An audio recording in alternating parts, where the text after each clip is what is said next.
Sinasabi ko nga sa lahat, kayo ba handa? Hindi, kung ayaw nyo mag-sign, wala kayong backup. Dahil ang may-ari, ang bumawi lahat niyan.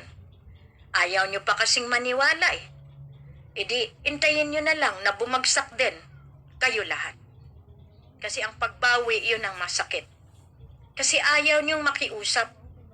Ayaw nyong gumawa ng hakbang. Ngayon, lahat kayo, papo, no? Lahat barangay based, Dato Odi, kailangan na natin gawin kasi pag nagbahay-bahay, nagpabaksin sila with the expired vaccine, this is what we are going to do. Ang bawat vaccine na dumarating, titingnan natin, expiration, lahat iyan, but since we do not want to be vaccinated, we will use it against them. Kasi bakit sila nag-purchase niyan? Without the consent ng may-ari ng buong kaharian. Ang Diyos may batas.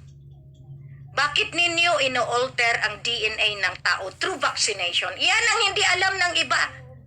Kaya yung mga pulis-pulisan, tingnan nyo po isa-isahin ko yung mga ID ninyo, lalo na yung nagtuturok ng walang pahintulot.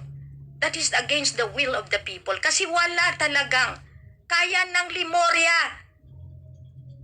Alisin yung vaccine na yan. Sa katotohanan lang, marami akong doktor na hindi katulad ng physical doctor ninyo na nag-aral pa sa iba't ibang bansa. Pero kasamaang palad, ni isa sa kanila walang tumayo dahil natatakot sila kunin ang lisansya nila. May sinumpaan po kayo, mga doktor, mga nurses, to save lives, not to kill. Yan ang sisingilin ko sa inyo. Dahil dito sa vaccination program ninyo noong 2020 na umabot ng 2022. At ang ngayon, nag-order ulit ang presidente ng vaccine. What for? Kaya nga sabi ko sa kanila, I am a guerrilla this time. I am fighting for the right and privilege of the people. Kasi mahirap. Mahirap.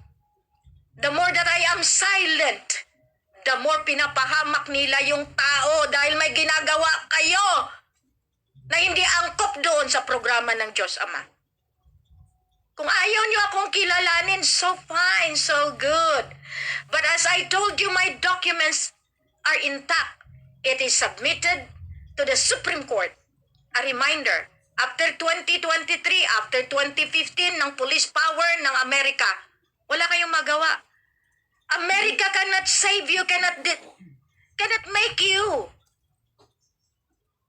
Sabihin na natin yung totoo ba? Kasi marami ng kasalanan ng Amerika, Afghanistan, Yemen, lahat ng sinabutahin nila para lang maprotektahan ang kanilang langis operation with the Aramco. Lahat iyan ilalabas sa ngalan ng katotohanan. Kaya nga sabi ko sa inyo na I thank the Japanese that really spreaded in Japan. Thank you very much. Masahiro. Our brothers and the wife, thank you.